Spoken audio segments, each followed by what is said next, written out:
Welcome guys, welcome back to my channel Dr. Kainat Jatoi. I hope you all are well and doing great. So guys, lecture number जो 4 है उस पर मैं continue करूँगी lecture number 3 के remaining part को. Actually lecture number 3 में हम लोगों ने डिस्कस किया था कि आरबीसीज रेड ब्लड सेल्स की प्रोडक्शन किस तरीके से हो रही है, उसके स्टेप्स को डिस्कस किया था. ओके, सो गायटर ने थोड़ा सा उसमें कंफ्यूज किया है और आपके सीक्वेंस क्वेश्चन भी आता है और एमसीक्यूज भी आते हैं.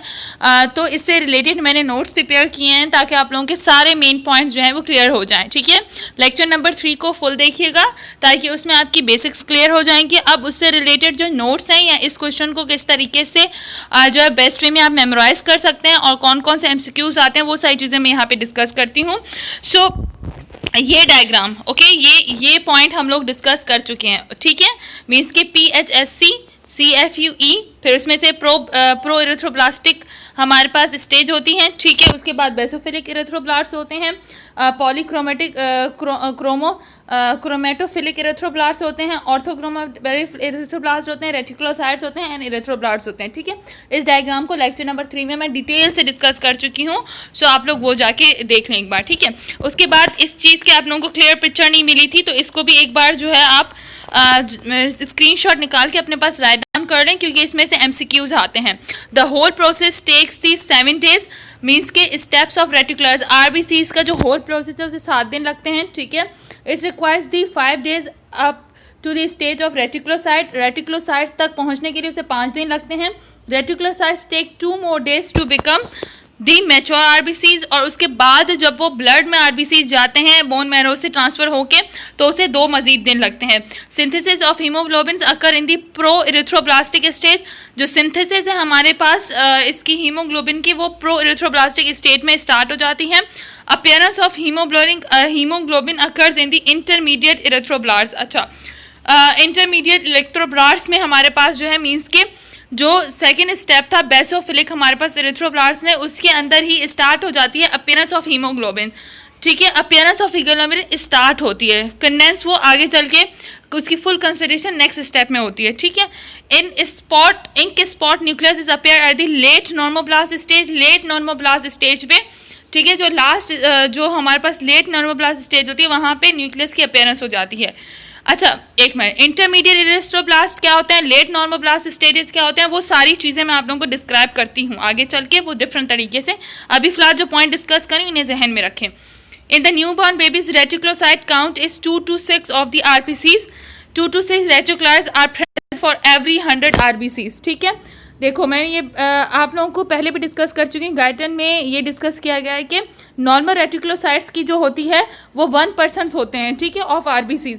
लेकिन जब न्यू बॉर्न बेबीज होते हैं तो रेटिकुलोसाइट्स की रेशियोज 2 to 6 होती है as per for every 100 RBCs. ठीक है, लेकिन during first week after birth reticulocyte number decreases. Later reticulocyte remain constant at और बिलो 1% ऑफ द आरबीसीज. लेकिन जैसे ही वो फर्स्ट वीक के बाद वो रेटिकुलो काउंट जो है वो नॉर्मल हो जाता है 1% ऑफ द आरबीसीज. ठीक है, यहाँ पे 2 वर्ड्स यूज हुए हैं, पाइकोनोसिस. आगे लेट नॉर्मल ब्लास्ट में ये वर्ड्स यूज होंगे.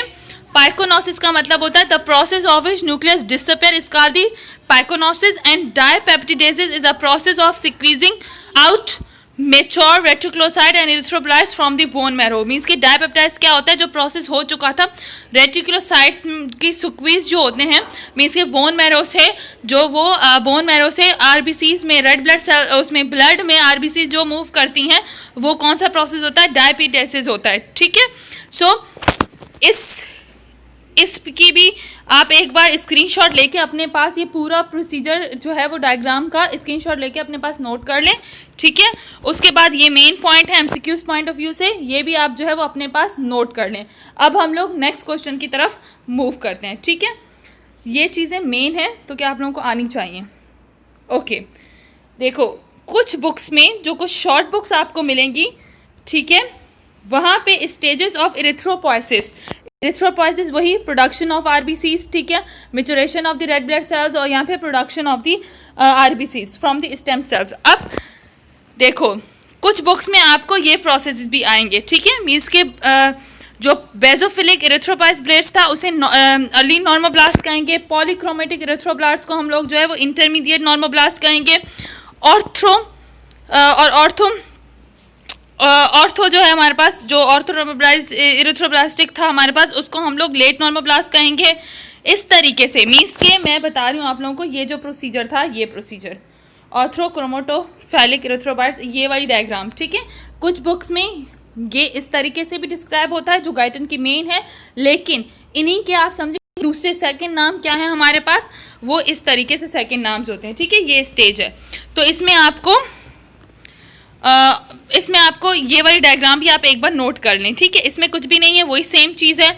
अगर मैं आपको यहाँ पे मार्क करूँ तो वही सेम चीज़ है। कमिटेड पीएचएस सेल्स होंगे, उसमें से कमिटेड पीएचएस सेल्स बनेंगे, फिर वो CFUE मीन्स के कॉलोनी फॉर्मिंग इरिथ्रोसाइट्स बनाएंगे, उसी में से प्रो इरिथ्रोब्लास्ट, ठीक है। उस प्रो इरिथ्रोब्लास्ट की क्या होगी, माइटोटिक डिवीजन होगी थी, तो वो बेजोफिलिक इरिथ्रोब्लास्ट में चले जाते थे। बेजोफिलिक इरिथ्रोब्लास्ट हो या फिर अर्ली नॉर्मोब्लास्ट, सही है, स्टेप वही है, नाम वही है उसका। इंटीरियर नॉर्मोब्लास्ट को हम लोग पॉलीक्रोमेटेड इरिथ्रोब्लास्ट भी कहते हैं, ठीक है। लेट नॉर्मोब्लास्ट को ऑर्थोक्रोमेटोब्लास्ट भी कहते हैं। यहाँ पे एक स्पेलिंग गलत है, ठीक है, वो स्पेलिंग सही कर दिया था, तो ऑर्थोक्रोमेटोब्लास्ट भी कहेंगे, ओके। सो ये वही है। उसके बाद रेटिकुलोसाइट एंड मैच्योर RBCs यहाँ पर इरिथ्रोसाइट्स होते हैं, ठीक है। तो ये नाम याद कर लीजिएगा, ऑर्थोक्रोमेटो इरिथ्रोब्लास्ट, ठीक है। मीन्स के दोबारा से वही देखो, इसमें 3 से 5 दिन ही 2 से 3 दिन लगते हैं, ठीक है। होल प्रोसेस में लेट नॉर्मोब्लास्ट 1 प्रोसेस लेता है, ऑर्थोब्लास्ट रेटिकुलोसाइट फिर एक लेता है, एंड देन रेटिकुलोसाइट के बाद 2 दिन लगते हैं, उसके बाद मैच्योर इरिथ्रोसाइट्स आ जाते हैं। सो ये डायग्राम कुछ बुक्स में आपको इसके ये नाम भी मिलेंगे, मीन्स के जहाँ पे बेसोफिलिक इरिथ्रोब्लास्ट है वहाँ पे उसको अर्ली नॉर्मोब्लास्ट कह देंगे, पॉलीक्रोमेटिक इरिथ्रोब्लास्ट है उसको इंटरमीडिएट नॉर्मोब्लास्ट कह लेते हैं, या ऑर्थोक्रोमेटो इरिथ्रोब्लास्ट है उसको लेट नॉर्मोब्लास्ट कह लेते हैं। तो आप एक बार ना इस तरीके से आप अपनी डायग्राम भी अपने पास सेव कर सकते हैं, ताकि आप लोगों को कोई प्रॉब्लम ना हो, ओके। सो ये आप इस तरीके से भी कर सकते हैं। तो दोनों वेज में, मीन्स के शॉर्ट बुक में एंड गाइटन की बुक में जो डायग्राम है, उन दोनों को यहाँ पे मैंने बेस्ट तरीके से एक्सप्लेन किया। अब मैं हर एक स्टेज में क्या क्या चेंजिंग्स होती हैं उनको अलग अलग करके आपको बताऊंगी, ताकि आप लोगों के MCQs निकल जाएं, ठीक है। गाइटन ने ऑल्दो इस प्रोसेस को जो है वो क्विकली ख़त्म किया, लेकिन हमें MCQs भी सॉल्व करने और काफ़ी बुक्स में इनकी डिटेल भी दी गई हैं। सो आगे चलते हैं। इम्पॉर्टेंट इवेंट्स ड्यूरिंग इरिथ्रोपोइसिस वही RBCs की मैच्योरेशन में, ठीक है। आपको अब ये प्रोसेसेस याद रखने हैं कि किस मेन इवेंट्स किस में कौन कौन से मेन इवेंट्स हो रहे हैं, ठीक है। मीन्स कि ये आपको शॉर्ट ट्रिक्स के तौर पर मैंने बताया है, ओके। अब मोस्ट इंपॉर्टेंट टॉपिक है, इसी वजह से मैंने इतने सारे नोट्स आप लोगों के लिए प्रिपेयर किए हैं, ताकि मोस्ट इंपॉर्टेंट टॉपिक आप लोग मोस्ट इंपॉर्टेंट तरीके से ही करें, ओके। सो आप लोगों को क्या याद करना है यहाँ पे, ओके। अब हम लोगों ने क्या याद करना है, प्रो इरिथ्रोब्लास्ट जो फर्स्ट स्टेप है उसमें सिंथेसिस ऑफ हीमोग्लोबिन स्टार्ट हो जाती है, okay. Synthesis of haemoglobin. Early normoblast means basophilic, हम लोग इरिथ्रोब्लास्ट की बात करें उसमें न्यूक्लियर डिसअपियर हो जाएगा, न्यूक्लियोलाइड डिसअपियर हो जाएगा। याद रखिएगा, न्यूक्लियस नहीं बल्कि न्यूक्लियस के अंदर जो होता है न्यूक्लियोला, वो डिसअपियर होगा। इंटरमीडिएट नॉर्मोब्लास्ट हमारे पास क्या था, इंटरमीडिएट नॉर्मोब्लास्ट हम लोग किसे कह रहे थे, हम लोग कह रहे थे यहाँ पे अगर आप लोग देखेंगे तो हमारे पास इंटरमीडिएट नॉर्मोब्लास्ट किसे कहने, पॉलीक्रोमेटो इरिथ्रोब्लास्ट। सो इंटरमीडिएट नॉर्मोब्लास्ट मीन्स के पॉलीक्रोमेटो इरिथ्रोब्लास्ट में हीमोग्लोबिन स्टार्ट हो जाएगा अपियरिंग। याद रखिएगा, सिंथेसिस प्रो इरिथ्रोब्लास्ट में होती है स्टेज में ही, लेकिन अपियर कब होता है वो इंटरमीडिएट नॉर्मोब्लास्ट कहेंगे, या फिर प्रो क्रोमेटिक इरिथ्रोब्लास्ट कहेंगे, आप एक ही बात है, ठीक है। उसके बाद लेट नॉर्मोब्लास्ट हम लोग किसे कह रहे थे, ऑर्थोक्रोमेटो इरिथ्रोब्लास्ट को हम लोग लेट नॉर्मोब्लास्ट कह रहे थे। उसके अंदर जो है क्या हो जाएगा, न्यूक्लियस डिसअपियर हो जाएगा, ओके। उसके बाद हमारे पास रेटिकुलोसाइट्स में क्या हो जाएगा, यहाँ पे देखें, रेटिकुलोसाइट्स में क्या हो रहेगा, reticulum is formed, cell enter the capillaries from side of production. Reticulocyte में क्या हो जाएगा, रेटिकुलम दोबारा से बन रही है और सेल जो है वो कैपिलरी के थ्रू वो कहाँ पे जा रहा है, capillary from side of production, enter the capillary from side of production means के अब वो जो है बोन मैरो से कहाँ पे जब मूव करेगा, ब्लड में। मैच्योर RBCs में क्या है, reticulum disappear, cells attains biconcavity, cells जो है वो बायोकॉन्केविटी अटेन कर लेगा। सो गाइस ये पॉइंट मोस्ट इंपॉर्टेंट पॉइंट है, ठीक है। Events of different erythroblast, erythropoiesis. इन इवेंट्स को एक बार इसी तरीके से स्क्रीनशॉट लेके अपने पास ये नोट जो हैं वो सेव कर लें। ऐसे नोट्स कहीं पे भी नहीं लेंगे, मैंने इतनी स्ट्रगल से आप लोगों के ये नोट्स प्रिपेयर किए ताकि आपको हर पॉइंट याद हो, कोई पॉइंट आपका मिस ना हो, कोई एमसीक्यूज आपका मिस ना हो। आते हैं, आपसे पूछा जाता है ऐसे कौन सी स्टेजेस इसमें हीमोग्लोबिन की सिंथेसिस होती है, तो इट्स मीन्स आप लोगों को बताना है कि प्रो इरिथ्रोब्लास्ट में न्यूक्लियर डिस्पेयर कब होता है, डिसअपेयर कब होता है, अर्ली नॉर्मोब्लास्ट, या फिर आप क्या कहेंगे बेजोफिलिक, ठीक है, इरिथ्रोब्लास्ट। हीमोग्लोबिन अपेयर कब होता है बनना, इंटरमीडिएट नॉर्मोब्लास्ट, मींस कि आप किसकी पॉलीक्रोमेटिक इरिथ्रोब्लास्ट की बात करें। लेट नॉर्मोब्लास्ट या फिर ऑर्थो क्रोमेटिक इरिथ्रोब्लास्ट में न्यूक्लियस डिसअपेयर हो जाता है। रेटिकुलोसाइट्स में रेटिकुलर मेम्ब्रेन दोबारा से बनती है। एंड मिच्योर आरबीसीज जो हैं डिसअपेयर होते हैं अटेन्स बाय कन्वेटी, और मिच्योर आरबीसीज में रेटिकुलम डिसअपेयर हो जाता है और सेल अपनी जो है वो बाय कॉन्केविटी जो है उसे क्या करता है, उसे अटेन कर लेता है। तो ये हमारे पास पूरा इसका प्रोसीजर है जो हम लोगों ने अच्छे से यहाँ पे डिस्कस किया। ओके, ये इवेंट्स आते हैं। अब हम लोग आगे की तरफ चलते हैं। अब आप यहाँ पे इसकी पूरी जो है वो डायग्राम की आप पिक्स लेके इसको नोट कर लें ताकि आप लोगों के लिए ईजी हो जाए। देन आगे चलते हैं। अच्छा, अब स्टेजेस ऑफ इरिथ्रोब्लास्ट में कौन इरिथ्रोपोइसिस या फिर स्टेजेस ऑफ आरबीसीज की डिफ्रेंसिएशन में कौन कौन से प्रोसेसेस होते हैं और उनमें क्या क्या डिफ्रेंसिएशन होती है वो हम करेंगे। Various stages between CFEU cells and mature RBCs में वेरियस हमारे पास स्टेजेस मींस के प्रो इरिथ्रोब्लास्टिक में क्या होता है, अर्ली नॉर्मोब्लास्ट मींस के बेजोफिलिक हमारे पास जो है उस स्टेज में उसके इंटरमीडिएट नॉर्मोब्लास्ट, दिस मींस के हम लोग किसकी बात कर रहे हैं, पॉलीक्रोमेटिक एरिथ्रोब्लास्ट की। देन लेट नॉर्मोब्लास्ट में हमारे पास ऑर्थोक्रोमेटिक, उसमें क्या हो रहा है, फिर रेटिकुलोसाइट्स में एंड मेच्योर आरबीसीज में क्या हो रहा है। अब हर स्टेज में जो डिफरेंट प्रोसीजर होते हैं उसको हम लोग स्टार्ट करेंगे।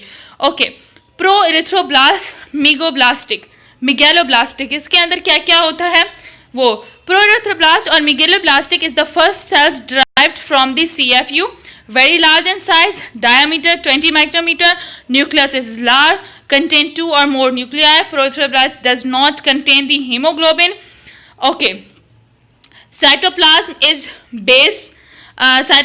basophilic in nature. Proerythroblast multiplies several times and finally forms the cell of the next stage called the early normoblast. Synthesis of hemoglobin start in this stage. Okay, first stage pro erythroblastic stage. Most important points आप लोगों को दिख रहे हैं को मिल रहे हैं। First point, sales इसके बड़े होते हैं, ठीक है, सेल्स मिगेलोब्लास्टिक होते हैं, साइज 20 माइक्रोमीटर्स होता है। याद नहीं रहता तो भी याद रखिएगा सिर्फ कि साइज बड़ा होता है, न्यूक्लियस भी लार्ज होगा क्योंकि साइज बड़ा है। 2 न्यूक्लियोलाइज होते हैं, ठीक है। Does not contain the haemoglobin, पहले कंटेन नहीं करता, ठीक है, पॉइंट देखें, हीमोग्लोबिन पहले कंटेन नहीं करता। साइटोप्लाज्म इज बेजोफिलिक इन नेचर होता है और मल्टीप्लाई होता है सेवरल टाइम्स ताकि सेल मलाए नेक्स्ट से अर्ली नॉर्मोब्लास्ट के लिए। और यहाँ पे सिंथेसिस ऑफ हीमोग्लोबिन स्टार्ट हो जाती है इस स्टेज में, सिंथेसिस ऑफ हीमोग्लोबिन इस स्टेज में स्टार्ट हो जाती है। मोस्ट इंपॉर्टेंट पॉइंट्स हैं ये, पॉइंट जो मैंने मार्क किया हुआ है हाईलाइटर से, ये पॉइंट तो आता है आप लोगों को याद हो कि हीमोग्लोबिन कब स्टार्ट होता है बनना। मोस्ट इंपॉर्टेंट आप लोगों के लिए सारी चीज़ें बहुत ही आसान कर दी हैं। आई डोंट थिंक सो कि अब आप लोगों के लिए कोई भी पूछे तो आप लोगों के लिए प्रो इरिथ्रोब्लास्टिक स्टेज डिफरेंट होगी। गाइटर ने इतना सीक्वेंस पे नहीं किया इसको डिस्क्राइब, लेकिन मुझे आप लोगों को समझाना है ताकि आप लोग ईजीली इस तमाम चीज़ों को समझ सकें। सो ये प्रो इरिथ्रोब्लास्ट की हमारे पास पूरी उसका हम लोगों ने बता दिया। देन आगे चलते हैं नेक्स्ट स्टेज की तरफ, अर्ली नॉर्मोब्लास्ट। अर्ली नॉर्मोब्लास्ट या फिर आप इसे क्या कहेंगे, बेजोफिलिक इरिथ्रोब्लास्ट, ठीक है, बेजोफिलिक इरिथ्रोब्लास्ट या अर्ली नॉर्मोब्लास्ट एक ही नाम है, ठीक है।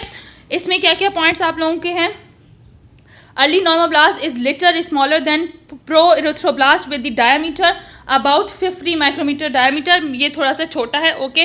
देन इसके बाद जो इसका मेन पॉइंट है, मेन पॉइंट ये है हमारे पास, मेन पॉइंट क्या है कि इन द न्यूक्लियस न्यूक्लियोलाइट डिसअपियर, अब न्यूक्लियोलाइट डिसअपियर होगा, न्यूक्लियोलाइट। अर्ली नॉर्मोब्लास्ट या बेजोफिलिक हमारे पास, यहाँ फिर आप बेजोफिलिक लिख लें, अर्ली नॉर्मोब्लास्ट या फिर बेजोफिलिक स्टेज में क्या होगा कि न्यूक्लियस डिसअपियर हो जाएगा, condensation of the chromatic network occur, chromatic network की कंडेंसेशन अकर हो जाएगी। तो मोस्ट इंपॉर्टेंट पॉइंट क्या है, पॉइंट नंबर 2, डिसअपियर हो जाएगा न्यूक्लियोलस, डिसअपियर हो जाएगा न्यूक्लियोलाइट, डिसअपियर हो जाएगा, तो अर्ली नॉर्मोब्लास्ट, ठीक है। स्क्रीनशॉट ले लें, ठीक है। आप लोग ना इनको स्क्रीनशॉट करके अपने पास इन स्टेजेस को लिखते जाएं ताकि आप लोगों के लिए सब चीज़ें आसान हो जाएं। ओके, तो इसी तरीके से लेक्चर्स को लिखते जाएं ताकि आप लोगों के लिए इजी हो जाए। सो अब इस स्टेज के बाद हम लोग आपको लेनी है तो स्क्रीनशॉट एक बार लेके और इनको अपने पास नोट डाउन कर लें जैसे मैंने नोट्स बनाए हैं, ताकि आप लोगों के लिए इजी वे में ये सब कुछ डिस्क्राइब करना इजी हो जाए।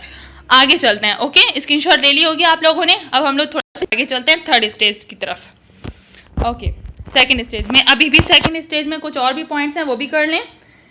ठीक है, न्यूक्लियोलाइट डिसअपेयर हो जाएगा। साइज हमारे पास 50 माइक्रोन था और कंडेंसेशन ऑफ क्रोमेटिन नेटवर्क शुरू हो जाएगी। कंडेंस नेटवर्क्स बिकम डेंस और डेंस हो जाएगा। साइटोप्लाज्म बेसोफिलिक होगा। Cell is called the basophilic erythrocytes, इसके सेल्स बेसोफिलिक इरिथ्रोब्लास्ट कहलाएंगे। Okay, the cells in cell develops in next stage called the intermediate normoblast. अब नेक्स्ट स्टेप में ये cell चले जाएंगे जिसे हम लोग क्या कहेंगे, इंटरमीडिएट नॉर्मोब्लास्ट। इंटरमीडिएट नॉर्मोब्लास्ट को अब डिफाइन करा। सो आ गया ना कि बेसोफिलिक इरिथ्रोब्लास्ट सेल्स है, तो ये बेसोफिलिक इरिथ्रोब्लास्ट स्टेज थी हमारे पास। तो ठीक है, अब अर्ली नॉर्मोब्लास्ट कहें या बेसोफिलिक एक ही बात है। ओके, अब आगे चलते हैं। इंटरमीडिएट नॉर्मोब्लास्ट में क्या होगा, अब हम आ जाएंगे इंटरमीडिएट नॉर्मोब्लास्ट में। ठीक है, इसकी स्क्रीनशॉट कर ली अब हो गया आप लोगों ने। अब हम लोग इंटरमीडिएट नॉर्मोब्लास्ट की तरफ चलते हैं। This is intermediate normoblast. Okay guys, intermediate normoblast में हमारे पास कौन कौन से स्टेप हैं। Most important, cell is smaller than the early normoblast, से ज़्यादा स्मॉल हो जाएगा। डायमीटर 10 to 12 माइक्रोमीटर हो जाएगा। Nucleus is still present but the chromatid shows further condensation, और कंडेंस हो जाएगा। इसका मेन पॉइंट यहाँ पे हीमोग्लोबिन अपेयर होना स्टार्ट हो जाएगी। सिंथेसिस हीमोग्लोबिन की फर्स्ट स्टेज में ही हो गई थी प्रोइरिथ्रोब्लास्ट स्टेज में, लेकिन अब स्टार्ट हीमोग्लोबिन अपेयर होना स्टार्ट हो जाएगा। साइटोप्लाज्म इज ऑलरेडी बेसोफिलिक, यहाँ पे साइटोप्लाज्म ऑलरेडी बेसोफिलिक है। ठीक है, because of the haemoglobin it start with both acidic as well as basic stain. Haemoglobin की वजह से अब ये दोनों स्टेन, एसिडिक स्टेन के भी कलर लेगा और बेसिक स्टेन के भी कलर लेगा क्योंकि हीमोग्लोबिन प्रेजेंट है। दिस इज कॉल्ड दी पॉलीक्रोमोफिलिक और पॉलीक्रोमेटिक इरिथ्रोब्लास्ट। पॉलीक्रोमेटिक या फिर पॉलीक्रोमेटिक इरिथ्रोब्लास्ट का या फिर इंटरमीडिएट नॉर्मोब्लास्ट, ये सेम स्टेज है। The cells develops into next stage called the polychromato erythroblast. अब वो नेक्स्ट स्टेज में इसके सेल चले जाएंगे। ठीक है, अब ये हमारे पास इंटरमीडिएट नॉर्मोब्लास्ट हो गई। पॉइंट्स देख लिया आप लोगों ने। मेन पॉइंट हीमोग्लोबिन यहाँ पे स्टार्ट हो जाएगा अपियरिंग। ठीक है, और क्या हो जाएगा, दोनों स्टेन्स लेगा। इसे हम लोग पॉलीक्रोमोफिलिक और पॉलीक्रोमेटिक इरिथ्रोब्लास्ट स्टेज कहेंगे। ओके, अब फोर्थ स्टेज की तरफ चलते हैं, लेट नॉर्मोब्लास्ट। ठीक है, लेट नॉर्मोब्लास्ट को ऑर्थोक्रोमेटिक इरिथ्रोब्लास्ट स्टेज भी कहते हैं। यहाँ पे लेट नॉर्मोब्लास्ट स्टेज का सेम ही बात है इसकी। ओके, अब हम लोग लेट नॉर्मोब्लास्ट के जो है पॉइंट्स करते हैं। डायमीटर और छोटा हो जाएगा 8 to 10 micrometre. Nucleus becomes very small, ink spot nucleus हो जाएगा इसमें। अच्छा, पूछते हैं कि इंक स्पॉट न्यूक्लियस किस में अपेयर होता है, मीन्स कि इतना छोटा न्यूक्लियस किस में हो जाता है, तो आपने बताना लेट नॉर्मोब्लास्ट या फिर orthochromatic erythroblast. Quantity of haemoglobin increase and cytoplasm become almost acidophilic. अब क्वांटिटी ऑफ हीमोग्लोबिन और इंक्रीज हो जाएगी इसमें। Cell is called the orthochromatic erythroblast at this stage. इस स्टेज पे सेल जो है वो ऑर्थोक्रोमेटिक इरिथ्रोब्लास्ट कहेंगे। ठीक है, इन सेल्स को। Nucleus disintegrate and disappear. Nucleus disappear किस में हो जाएगा, लेट नॉर्मोब्लास्ट में न्यूक्लियस डिसअपियर हो जाएगा। मेन पॉइंट है द प्रोसेस और by which nucleus disappear is called the pyknosis. Late normoblast, ठीक है, late normoblast develop into next stage का रेटिकुलोसाइट। अब ये नेक्स्ट स्टेज रेटिकुलोसाइट में चली जाएगी। ठीक है, सो इसके दो इंपॉर्टेंट पॉइंट याद करने हैं। किस प्रोसेस के थ्रू डिसअपियर हो रहा है न्यूक्लियस, पाइकोनोसिस है। ठीक है, और सेल को हम लोग इस स्टेज को क्या कहेंगे, orthochromatic erythroblast stage. Ink like spot हो जाएगा इसमें और न्यूक्लियस डिसअपियर हो जाएगा। Most important point. ठीक है, अब इसकी भी स्क्रीनशॉट ले लें ताकि आपको लेट नॉर्मोब्लास्ट स्टेज पता चल जाए। ओके, अब मैंने हर स्टेज को इजीली करके डिस्क्राइब किया है। गाइटर ने सिर्फ एक छोटा सा पैराग्राफ दे के बात को ख़त्म कर दिया था इसको, लेकिन इससे रिलेटेड बहुत सारी चीज़ें आती हैं, बहुत सारी बुक में बहुत सारे कॉन्सेप्ट हैं, सो वो सारे मैंने यहाँ पे ऐड किए हैं। अब हम लोग आगे की स्टेज पे चलते हैं। ठीक है, अगर आप लोगों को इसका भी अभी फुल स्क्रीनशॉट भी लेना है तो भी आप फुल स्क्रीनशॉट ले लें ताकि मैं आगे चलूँ। अब आई होप आप लोगों को सारे लेक्चर्स अच्छे से समझ आ रहे होंगे, मैं हर चीज़ को ऐड कर रही हूँ आप लोगों के लिए। ओके, नेक्स्ट चलते हैं रेटिकुलोसाइड स्टेज। अब हमारे पास क्या है, रेटिकुलोसाइड स्टेज क्या होती है वो हमें बतानी है। Reticulocyte is otherwise known as immature RBCs. Reticulocyte को इमेच्योर आरबीसीज भी कहते हैं। It is slightly larger than the mature RBCs. Mature RBCs से लार्जर होते हैं क्योंकि अभी इसके बाद मेच्योर होंगे RBCs. The cytoplasm contain the reticular network of the reticulum. Cytoplasm इसका कंटेन करता है reticular network of the reticulum. Due to the reticular network the cell is called the reticulocyte. The reticulum of reticular stain with the supravital stain. दूसरे stain के साथ ये होगा। Reticulus is basophilic होते हैं। During this stage the cell enter the blood capillaries during the stage the cells enter the blood capillaries through capillary network membrane from the slit of the protrusion by dipeptidases. हमने Guyton में पढ़ा था कि अब रेटिकुलोसाइड stage में क्या होगा, reticular membrane जो है वो दोबारा से बनेगी और यहाँ पे क्या हो जाएगा कि ये साइटोप्लाज्म में इंटर हो जाएगी। सो इसके दो मेन पॉइंट हैं जो आप लोगों को याद होने चाहिए। The cytoplasm contain the reticular network of the reticulum, ठीक है, साइज इमेच्योर आरबीसी से ज़्यादा बड़ा होगा। और फिर अब यहाँ से आरबीसी जो है कौन से डायपैक्डेसिस